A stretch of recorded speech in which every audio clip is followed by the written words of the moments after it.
Hello everyone, my name is Lokesh Chikara, business consultant and welcome to our YouTube channel business consultant Chikara। और आज मैं आप लोगों के लिए लेकर के आया हूँ बहुत ही इंटरेस्टिंग और पावरफुल टॉपिक का नाम है how to beat your competitors in the market. जी हाँ, हर कोई चाहता है कि उनका बिजनेस बहुत ज़्यादा बढ़े और कॉम्पिटिटर्स को बीट करने का मतलब ये नहीं है कि आपको किसी के कस्टमर्स तोड़ने हैं। आपको अपने प्रोडक्ट की वैल्यू इतनी हाई कर देनी है कि वो कस्टमर्स आपके पास चल करके आए। और हर बिजनेसमैन चाहता है कि उसके ज़्यादा से ज़्यादा कंज्यूमर्स बने, ज़्यादा से ज़्यादा कस्टमर्स हों। जहाँ पे बीट करने की बात आती है कॉम्पिटिटर्स को, वहाँ पे एक चीज़ आती है, वहाँ आता है मार्केट को पेनिट्रेशन का। वहाँ पे आपको मार्केट पेनिट्रेट करना बहुत ज़रूरी है। जी हाँ, मार्केट के अंदर आपको डिटेल्स में घुसना पड़ेगा, मार्केट को टोटली एनालाइज करना पड़ेगा, मार्केट को छेदना पड़ेगा। पेनिट्रेशन का मतलब होता है छेदना, मार्केट को अंदर पूरा का पूरा रीड कर देना। वो जिस प्रकार एक ड्रिल मशीन जब वॉल के अंदर जाती है पूरा उसको पेनिट्रेट कर दे, इस तरीके से आपको मार्केट के अंदर पूरा का पूरा पेनिट्रेट होना पड़ेगा। जी राइट, बिल्कुल। आपको अगर मार्केट को, कॉम्पिटिटर्स को बीट करना है तो आपको कुछ चीज़ें हैं जो सीधे सीधे करनी पड़ेगी अगर ऑलरेडी एक बिजनेसमैन है तो। जैसे कि आपको बिजनेस को सबसे पहले डाइवर्सिफाई कर सकते हैं, या फिर अपना नया प्रोडक्ट को लॉन्च कर सकते हैं, या फिर अपने दो बिजनेसेस को मिला सकते हैं, या फिर अपने मैनेजमेंट को टर्न अराउंड कर सकते हैं। पर हाँ, इतने सब में लगता है पैसा, और पैसा हमारे पास है नहीं। मेरा भी एक नया स्टार्टअप है, मैं अपने स्टार्टअप को किस तरीके से पेनिट्रेट करूँ, तो यही टॉपिक के ऊपर मैं बात करूँगा आगे। सबसे पहले एक छोटा सा एक एग्जाम्पल ले लेते हैं। जैसे कि मारुति कंपनी है, मारुति कंपनी के पास आज की डेट में हम देखें तो 51.22% मार्केट एक्वायरेज है। पूरा का पूरा मार्केट उसका, मोर देन 50% मार्केट उसने एक्वायर कर रखा है।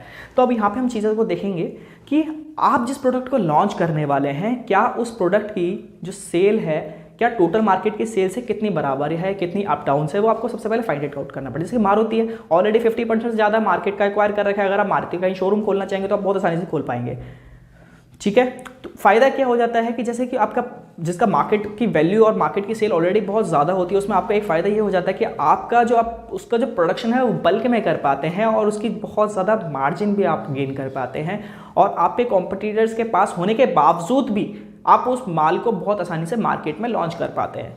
बट हम क्या कह रहे हैं, हम प्रोडक्ट को अगर नया लेकर के आएंगे तो सबसे पहले हमें चेक करना पड़ेगा कि प्रोडक्ट की सेल टोटल मार्केट सेल की कितनी है भाई। ये सबसे पहले आपको फाइंड इट आउट करना पड़ेगा। राइट, बिल्कुल सही सुना आपने। अगर आपका मार्केट का एक्वायरेज बहुत ज़्यादा बड़ा है, अगर आपका मार्केट बहुत ज़्यादा आपने एक्वायर कर रखा है, डेफिनेटली आप बहुत आसानी से बल्क में प्रोडक्शन कर सकते हैं। आप बल्क में प्रोडक्शन करने से आपको फ़ायदा क्या होगा, आपके पास मार्जिन ज़्यादा बचेगा, आपके पास कॉम्पिटिटर्स के पर आप लोग ज़्यादा इन्वेस्ट कर पाएंगे, ज़्यादा रिसर्च कर पाएंगे। अब राइट नाउ, अब आपकी सबसे ज़्यादा जब आपका फ़ायदा होता है ना, वर्किंग कैपिटल के अंदर आता है। One more time, working capital. अब वर्किंग कैपिटल से क्या फ़ायदा हो जाता है, जब आपका वर्किंग कैपिटल हाई होता है तो जो उस पैसे को आप यूज़ करना था, जो आप मार्केट के अंदर इधर उधर लोगों से लड़ने में यूज़ कर रहे थे, उस पैसे को आप एडवर्टीजमेंट में यूज़ कर सकते हैं।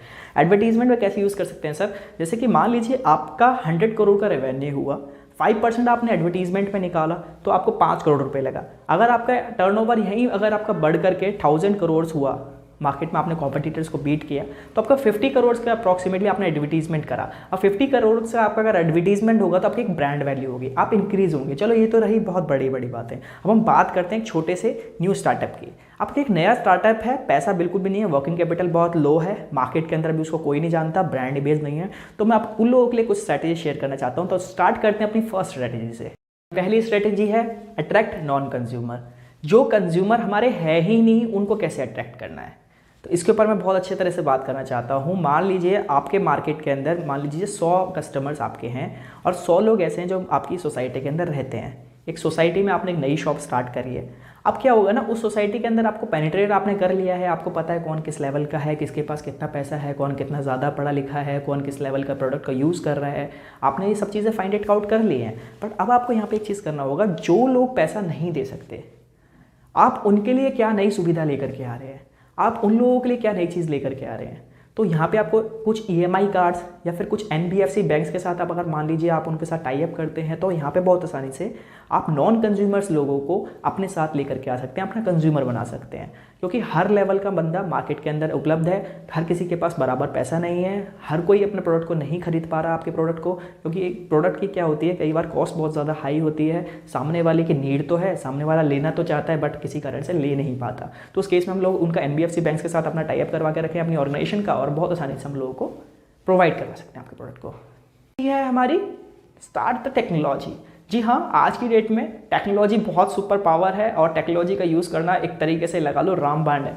अगर आपने टेक्नोलॉजी यूज़ कर ली अपने मार्केट के अंदर, आप बहुत ज़्यादा मार्केट एक्वायर कर सकते हैं। जी हाँ, अगर आपने अपने प्रोडक्ट का एप्लीकेशन लेकर के आ गए, तो एप्लीकेशन से फ़ायदा क्या होगा कि आपके पास कस्टमर का डेटाबेस आ जाता है, अब जब आपके पास डेटाबेस आया तो आप अपने कस्टमर्स के लॉयल्टी प्रोग्राम चला सकते हैं, अपने मार्केट के अंदर अपना रीमार्केट कर सकते हैं, अपने प्रोडक्ट की रीमार्केटिंग आप आसानी से कर पाएंगे, रीपोजिशनिंग कर पाएंगे, न्यू न्यू स्कीम्स लेकर के आ पाएंगे उन लोगों के पास, नोटिफिकेशन के थ्रू उनके पास पहुंच जाएगा और ओवरऑल आपका ही एक्सपेंशन होने वाला है।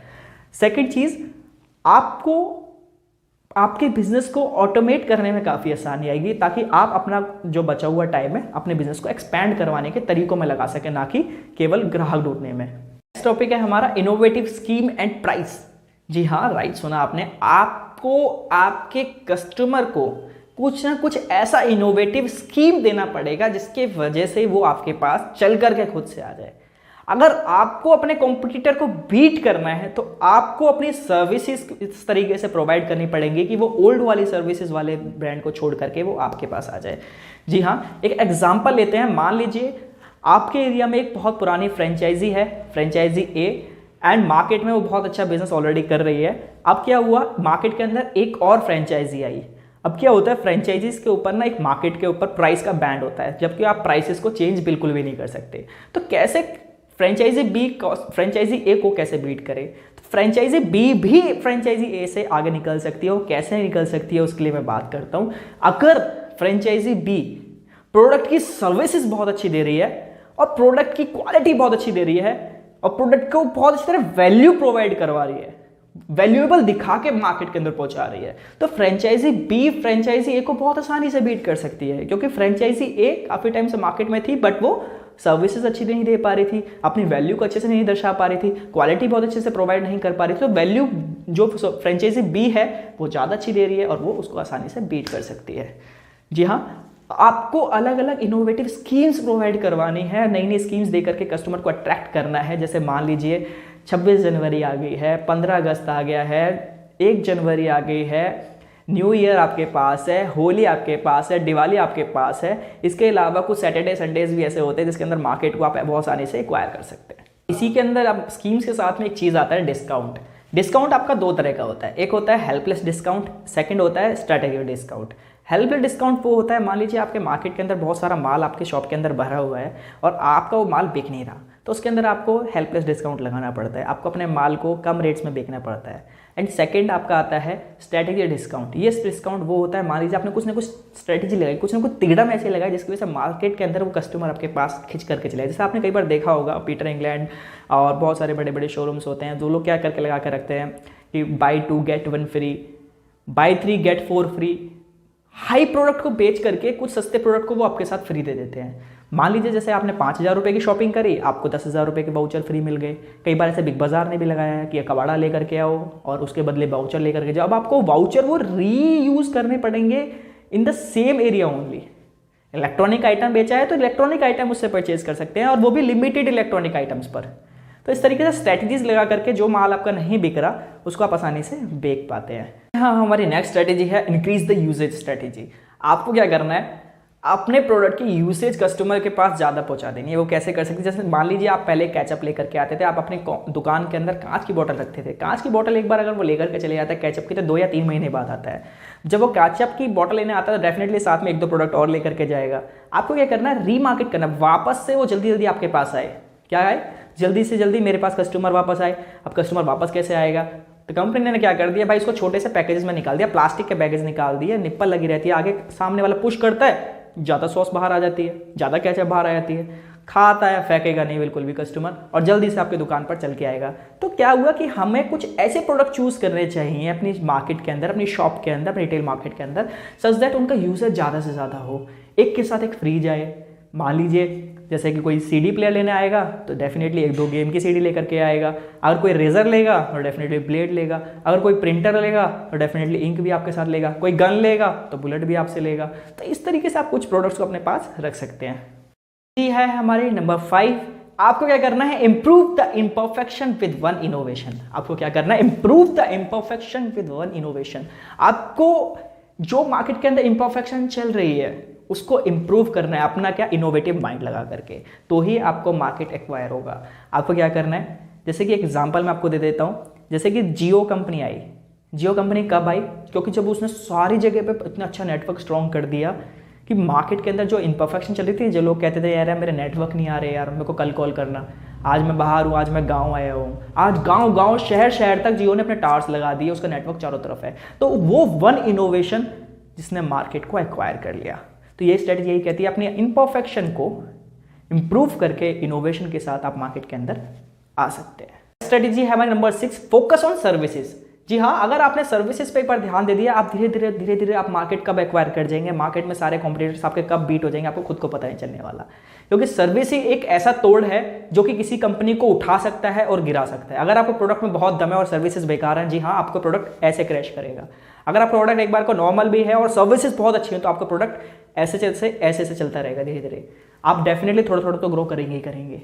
तो सर्विसेज बहुत अच्छी स्ट्रांग होनी चाहिए आपकी। मान लीजिए आपको कार सर्विस करवानी है, तो पहले हम क्या करते थे, हम लोग शोरूम का वेट करते थे। शोरूम के अंदर क्या होता था, काफ़ी लंबी भीड़ लगी होती है। तो आज के डेट में कार केयर सेंटर्स इतने सारे आ गए हैं, इतने सारे ओपन हो गए हैं मार्केट के अंदर कि पिक एंड ड्रॉप तक की सुविधा है। आपको घर से कहीं जाना नहीं है, कंसल्टेंट आपके घर ही आएगा, कार को पिक करेगा, कंसल्टेंट आपसे फ़ोन पे बात करेगा, सर ये चीज़ की कमी और है, ये चीज़ और प्लेस कर सकता हूँ कि नहीं, आपको बताएगा, आप हाँ या ना करेंगे और आप ही गाड़ी आपके घर पे ड्रॉप करके जाएगा और कैश आपके घर से ही लेकर के जाएगा। तो इतनी अच्छी अच्छी सुविधाएं आ गई हैं, किस लिए आई हैं, क्योंकि सर्विसेज उन लोगों ने इंक्रीज करी। और जब सर्विसेज इंक्रीज होंगे तो डेफिनेटली उनका फायदा होगा। कस्टमर को कहीं जाना नहीं पड़ रहा, घर ही द्वार में उसको सब कुछ मिल रहा है, तो कस्टमर कौन मना करेगा ऐसी चीज के लिए। नेक्स्ट स्ट्रेटेजी आती है हमारी नंबर 7 स्ट्रेटेजी। वो क्या कहती है, share of preference and brand voice. जी हाँ, आपके ब्रांड का ना इतना बड़ा डंका बज जाना चाहिए मार्केट के अंदर कि लोग जैसे मार्केट के अंदर जाएं तो आपके प्रोडक्ट को ही चूज करें। वो कैसे होगा, जैसे कि ठंडा माने कोको कोला, आयुर्वेद माने पतंजलि, नमक माने टाटा, इंश्योरेंस माने LIC, पानी माने मिनरल वाटर। जैसे कि माइंड में आते के साथ ही आपने वो प्रोडक्ट का खुद को ब्रांड पकड़ लिया, तो सबसे पहले ब्रांड बनना पड़ेगा। ब्रांड कैसे बना जा सकता है, मार्केट के अंदर कॉम्पिटिटर को बीट करके। तो ये 7 स्ट्रेटेजीज अगर आप स्ट्रेटेजिकली यूज कर लेंगे अपने सिस्टम के अंदर, तो डेफिनेटली आप मार्केट को काफी अच्छा हद तक एक्वायर कर पाएंगे। वीडियो को अंत तक बने रहने के लिए, मेरे साथ रहने के लिए बहुत बहुत आप लोगों का धन्यवाद। इस चैनल को लाइक, शेयर, सब्सक्राइब, कमेंट जरूर करें और हाँ, बेल आइकन को दबाना बिल्कुल ना भूलें, क्योंकि अगला वीडियो मेरा खुद आपके पास चल करके आएगा। थैंक यू, धन्यवाद, जय हिंद।